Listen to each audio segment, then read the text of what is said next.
Something probably woke you this morning. A buzz, a chime, a song you've grown to hate, and before your eyes even opened, your hand was reaching to check the time.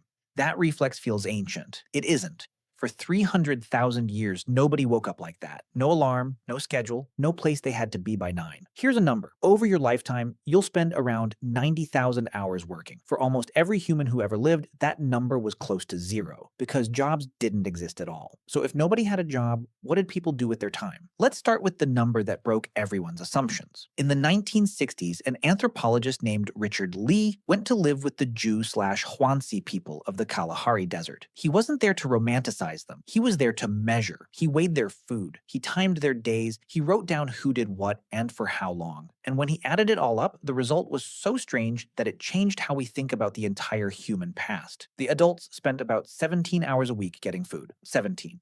Roughly 2.5 days of what we'd call work, and the rest of the week was theirs. Now your instinct is to wave this away. A single group, one desert, one moment in time, hardly proof of anything. But the same number keeps showing up. The Hadza in Tanzania, the Ashe in Paraguay, the Martu in Australia. Different continents, different animals, different plants, and over, researchers reaching for their stopwatches and finding a working life that fits comfortably into a long weekend. It's not that these people were lazy. They were skilled to a degree that would humble most of us. They simply lived in a world where a few hours of expert effort was genuinely enough, and once it was done, they stopped. The idea of filling the leftover hours with more work would have struck them as strange. And here's the part that should genuinely unsettle you. When farming arrived, human bodies got worse. We can read this directly in the bones.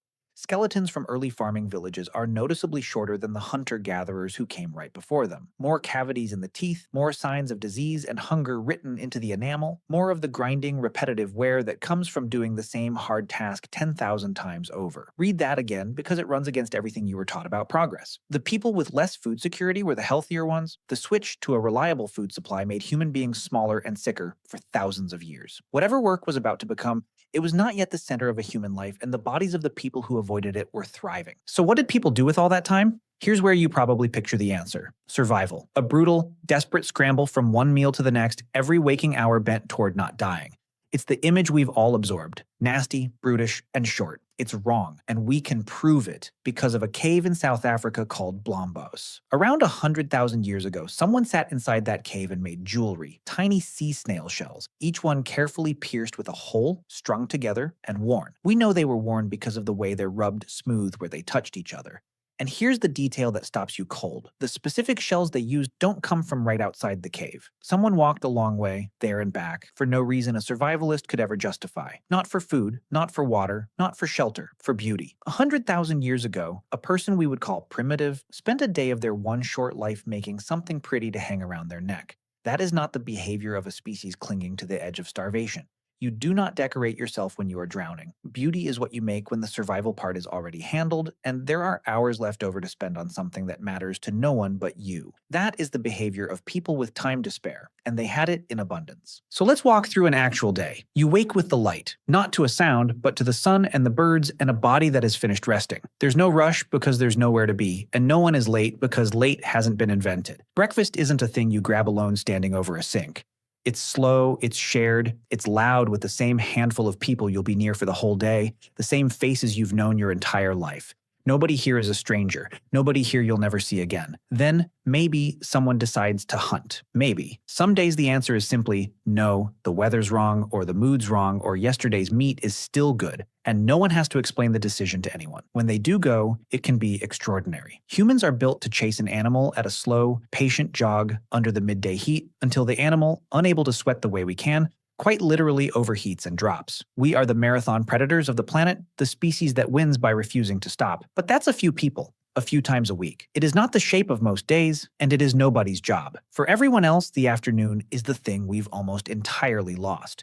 It's nothing and everything at once. It is sitting. It is talking. It is fixing a tool that broke, cracking nuts, plaiting cord, picking dirt out of someone's hair while they doze against your leg. Someone is teaching a child how to nap a stone, not as a lesson with a start and end time, but just because the child is there and the stone is there and the afternoon is long. Nobody is watching a clock because there is no clock and there is nothing the clock would be counting down toward. It is a kind of time with almost no name in your language because you've never really had it. Not empty, not full, just open. Hours that belonged to no employer, no calendar, no one but the person living them. And it wasn't idle in the way we mean idle. This was when the tools got made, the relationships got tended, the skills got passed down, the arguments got talked out before they turned into something worse. The whole invisible machinery of being human happened in those unhurried hours we've since handed over to strangers. If you have ever felt a strange ache on a slow Sunday afternoon, a restlessness, a sense that you're somehow forgetting how to simply exist without a task in front of you, that ache is old. Older than farming, older than cities. It's the shape of a life your body still quietly expects and almost never gets. And then the sun goes down and everything changes. There was a fire because there was always a fire, and around it something happened that an anthropologist named Polly Wiesner spent years documenting among those same Yu/Huanzi people.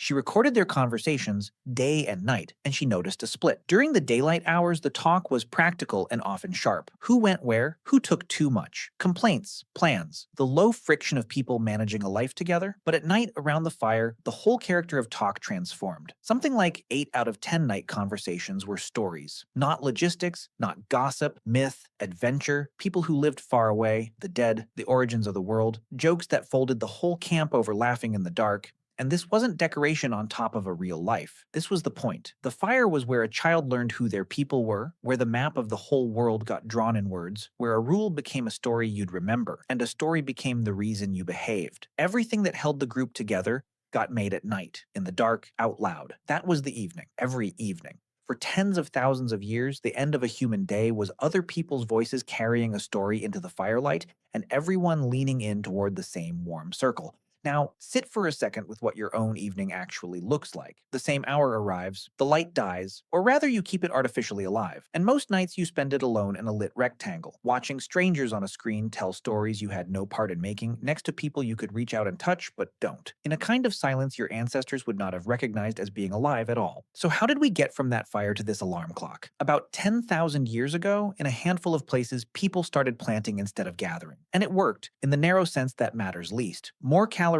per acre, more children who survived, more people. But every one of those extra mouths needed feeding, so the fields had to grow, so more hands were needed, so more children were born who needed more fields. And a field is not a forest.